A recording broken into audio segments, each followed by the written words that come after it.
Hello दोस्तों, स्वागत है आपका अपने यूट्यूब चैनल ज्ञान की पाठशाला में। ज्ञान की पाठशाला में आज मैं आपके लिए एक बहुत बड़ी वैकेंसी की जानकारी देने जा रहा हूं, जिसको गवर्नमेंट ऑफ इंडिया ने मिनिस्ट्री ऑफ रेलवे के अंतर्गत निकाली है। और ये रिक्रूटमेंट की चर्चा काफ़ी दिनों से हो रही थी।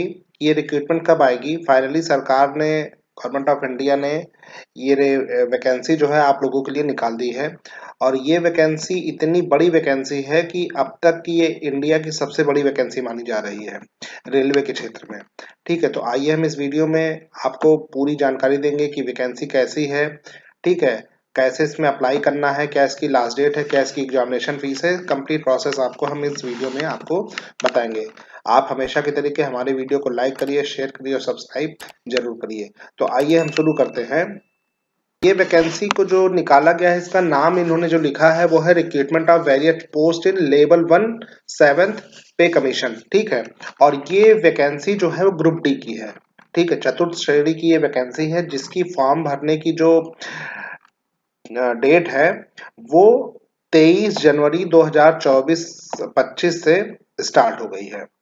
ठीक, और इसको फॉर्म भरने की जो अंतिम तिथि है वो पूरे 1 महीने दिया गया है, 22 फरवरी 2025 तक। ठीक है, तो सभी बच्चे अपना फॉर्म जो है वो 23 जनवरी 2025 से लेकर 22 फरवरी 2025 तक भर सकते हैं। और अगर आपको किसी प्रकार का कोई भी अपने एप्लीकेशन में मॉडिफिकेशन कराना है तो मॉडिफिकेशन आप 25 फरवरी तक कर सकते हैं। ठीक है, तो हम आगे बढ़ते हैं। सबसे पहले हम जानते हैं कि वैकेंसी है किस चीज़ की। तो ये वैकेंसी जो निकाली गई, मैंने आपको पहले ही बताया कि ये वैकेंसी ग्रुप डी की निकाली गई है। अब हम इसमें बात करते हैं कि किस एज ग्रुप के बच्चे इसको भर सकते हैं। तो आपको मैं यहाँ बता देना चाहता हूँ कि आपकी जो सैलरी होगी 7th पे के अनुसार वो 18,000 रुपये बेसिक पे होगी। ठीक, और उसके बाद मेडिकल आपका इसमें रिक्वायरमेंट है, क्योंकि रेलवे में मेडिकल बहुत इंपॉर्टेंट होता है। आपको मेडिकली फिट होना है। कैटेगरी क्या है वो मैं आपको वीडियो में आगे जो है बताऊंगा। ठीक है, एज की अगर हम बात करते हैं तो वैसे तो रेलवे में जो एज होती है भरने की वो 18 से 33 साल होती है, मगर कोरोना के कारण इन्होंने 3 साल और एक्सटेंड कर दिया है। तो 18 साल से 36 साल के जो भी स्टूडेंट हैं वो इसको फॉर्म को भर सकते हैं। और वैकेंसी की अगर हम बात करें तो हम ये 32,438 वैकेंसी निकली है। जैसा कि मैंने आपको पहले भी बताया कि ये रेलवे के क्षेत्र में ग्रुप डी की अब तक की सबसे बड़ी वैकेंसी है। ठीक है, इसमें आप को एक चीज मैं और कंफर्म करना देना चाहता हूँ कि जो भी क्वालिफिकेशन इसमें मांगी गई है आगे मैं बताऊंगा, उसमें जो भी अपियरिंग स्टूडेंट है वो मतलब जिनके पास डिग्री अभी तक नहीं आई है वो इस फॉर्म को भर नहीं सकते हैं। इसमें साफ साफ लिखा गया है कि 22 फरवरी 2025 तक अगर आपके पास डिग्री आई है, ठीक है, तभी आप इस फॉर्म को भर सकते हैं। तो ये आपको यहाँ पर एक विशेष चीज ध्यान देने की जरूरत है कि आप इसको हमेशा ध्यान दीजिएगा। बाकी गवर्नमेंट ऑफ इंडिया की तरफ से जो भी रिजर्वेशन होता है वो रिजर्वेशन इसमें फॉलो किया जाएगा, चाहे वो एज रिलैक्सेशन से रिलेटेड हो, ठीक है, चाहे वो इसके कैटेगरी से रिलेटेड हो। कोई भी अगर इस तरीके का रिजर्वेशन जो भी फॉलो होता है वो आप इसमें भर सकते हैं। अब फॉर्म की अगर हम बात करते हैं, ठीक है, तो वैकेंसी आपको आरआरबी की साइट्स पे डिफरेंट डिफरेंट जोन्स में जाकर आप साइट चेक कर सकते हैं, वहां से भर सकते हैं। अब हम बात करते हैं मेडिकल स्टैंडर्ड्स के बारे में। तो मैंने पहले भी बताया कि रेलवे में जो मेडिकल स्टैंडर्ड है वो अच्छा होना चाहिए, उसमें मेडिकली आपको फिट होना चाहिए। तो इसमें कुछ कैटेगरीज दी गई है, A2 कैटेगरी, ठीक है, A3 कैटेगरी, और उसके जो विजुअल्स एक्विटी है वो उसके बारे में जानकारी दी गई है। तो ये आप जरूर जानिए कि आप अगर जिस भी कैटेगरी में फॉर्म भर रहे हैं आपकी मेडिकल स्थिति क्या है, क्योंकि ये मेडिकल बोर्ड इनका खुद बैठता है और यही डिसाइड करते हैं कि आप मेडिकली फिट हैं या नहीं है। बाकी का कहीं का सर्टिफिकेट मान्य नहीं होता। इसी तरीके B1 है कैटेगरी, B2 कैटेगरी है, C1 कैटेगरी है, C2 कैटेगरी है। तो ये अलग अलग पोस्ट के लिए कैटेगरी इन्होंने ये लिख देंगे कि हमको इस लेवल का मेडिकल फिटनेस चाहिए। तो मेडिकल फिटनेस के सामने अगर एक एग्जांपल देखें A3 का, तो इसमें लिखा गया है कि डिस्टेंट विजन 6/9 विद और without glasses, power of lenses not exceeded 2D। ठीक है, तो इस तरीके नोटिफिकेशन मतलब इसमें डिटेल्स दी गई है, आप इसको देख सकते हैं। इस हिसाब से इस फॉर्म को आगे आप अपने मेडिकल कंडीशन के अनुसार इसको भर सकते हैं। ठीक है, अब हम इसमें मैंने बताया कि एज इसमें पहले ही बता दिया है मैंने कि 18 से 36 साल के लोग इसमें भर सकते हैं, और जो भी रिजर्वेशन है वो रिजर्वेशन इसमें फॉलो होगी। ठीक, अब हम बात करते हैं, तो हम इसमें एजुकेशनल क्वालिफिकेशन की बात करते हैं, तो इसमें सिंपली आपकी जो मिनिमम क्वालिफिकेशन है वो 10th मांगी गई है। बाकी मैं आगे बता रहा हूँ किस एनेक्सर 1 में जब मैं आपको ले चलूंगा तो बताऊंगा किस पोस्ट के लिए और कौन सी क्वालिफिकेशन जो है इसमें मांगी गई है। ठीक है, अब हम बात करते हैं कि इसको फॉर्म भरने की फीस कितनी है। तो सभी कैंडिडेट्स को, ठीक है, जो भी जनरल कैंडिडेट है उनके लिए 500 रुपये फीस है, और जो भी फीमेल है, एक्स सर्विसमैन है, ठीक है, पीडब्ल्यू कैंडिडेट है, ठीक, उनके लिए मात्र 250 रुपये ये फीस फॉर्म की रखी गई है। तो यहाँ से ये फॉर्म आप इसका ऑनलाइन पेमेंट कर सकते हैं। पेमेंट जो भी करना है वो ऑनलाइन मोड में ही करना है, किसी प्रकार का कोई आपका फिजिकल रूप से पैसा कहीं जमा नहीं होना है।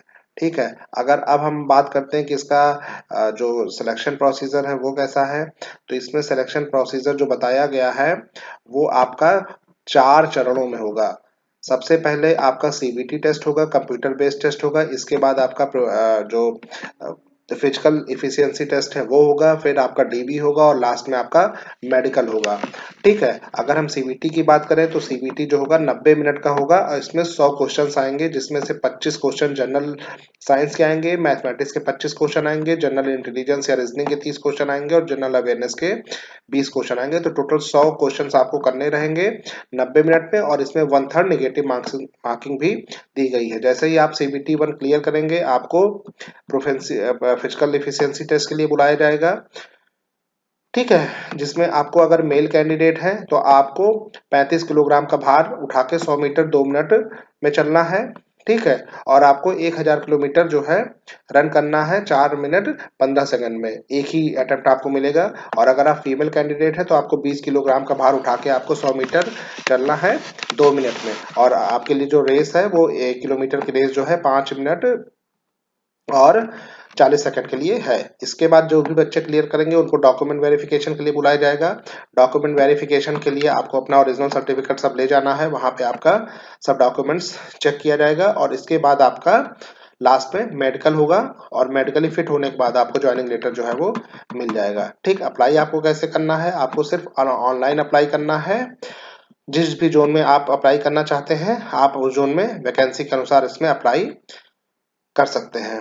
ठीक है, तो ये वैकेंसी जो है वो आप सभी लोगों के लिए बहुत ही अच्छी वैकेंसी है, बहुत ही इम्पोर्टेंट है, जो काफ़ी सालों के बाद आई है। अभी तो 7th पे के हिसाब से आपको ये पैसे दिए जा रहे हैं, लेकिन जैसा कि आप सभी लोगों को पता है कि 8th पे कमीशन जो है सरकार ने लागू कर दिया है। तो आप यहाँ से इसको, आपके पैसे जो है इसमें 40-50 हजार रुपए महीने आपको मिल जाएंगे। देखिए अब यहाँ पे बात करते हैं कि जैसे जो पोस्ट दी गई है वो ग्रुप डी में किसकी दी गई है, तो सब नाम ये देखिए अलग अलग दिया गया है। असिस्टेंट सिग्नल की है, असिस्टेंट वर्कशॉप की है, असिस्टेंट ब्रिजेस की है, वैगन की है, लोको शेड की है, लोको शेड इलेक्ट्रिकल की है, असिस्टेंट ऑपरेटर की है। तो ये सारी पोस्ट दी गई है, और उसके अनुसार कैटेगरी के अनुसार ये मेडिकल फिटनेस दी गई है, जिसमें आप देख सकते हैं C1 B1 C1, जैसे मैंने ऊपर बताया था ना कि क्या इसका मतलब क्या है, तो आप वहां से अपनी मेडिकल फिटनेस दे सकते हैं, उस हिसाब से आप ये फॉर्म भर सकते हैं। सबके लिए एज जो है 18 से 36 साल है, और क्वालिफिकेशन मैंने बताया 10th है या ITI है। तो अगर आप भी 10th है, ITI है, तो आप ये सारी पोस्टों पे आप एप्लीकेशन अपना भर सकते हैं। ठीक है, इसी तरीके नीचे भी दिया गया है, यहाँ भी आप सेम कंडीशन सारी दी गई है, उसी के रिस्पेक्ट में आपका ये मेडिकल स्टैंडर्ड जो है वो आपका दिया गया है। अब हम बात करते हैं पोस्ट की। तो पोस्ट देखिए आप इसमें जो भी निकली गई है वो जोन वाइज निकली गई। जैसे अगर हम वेस्टर्न रेलवे मुंबई की बात करें तो इसमें टोटल जो हमारी वैकेंसी निकल के आ रही है सबके अलग अलग, वो देख सकते हैं। जनरल की 1892 पोस्ट है, SC की 701 है, ठीक है, ओबीसी की 1261 है, और टोटल अगर हम देखें तो 4672 पोस्ट निकली है। इसी तरीके अगर हम दूसरे जोन की बात करें तो यहाँ से हम दूसरे जोन में भी देख सकते हैं। जैसे ये जयपुर जोन है तो यहाँ टोटल 1433 पोस्ट है। तो ऐसे कुल मिला के लगभग ये 32,000 पोस्ट जो है इन्होंने निकाली है। तो आप अपनी तैयारी अभी से स्टार्ट कर दीजिए। जो भी बच्चे 10th पास आउट है उनके लिए ये बहुत बड़ी अपॉर्चुनिटी है, ठीक है, जिसमें आपको गवर्नमेंट ऑफ इंडिया की तरफ से ये जॉब आप पा जाएंगे। तो आप निर्धारित तिथि से पहले इस फॉर्म को भर लीजिए और अपनी तैयारी इसी के अनुसार करिए, और इसमें कमेंट करके बताइए कि आपको ये जानकारी कैसी लगी। वीडियो को हमेशा की तरीके लाइक करिए, शेयर करिए, सब्सक्राइब जरूर करिए। तो रेलवे रिक्रूटमेंट बोर्ड की साइट पर जाकर आप इस फॉर्म को जरूर भरिए। Thank you.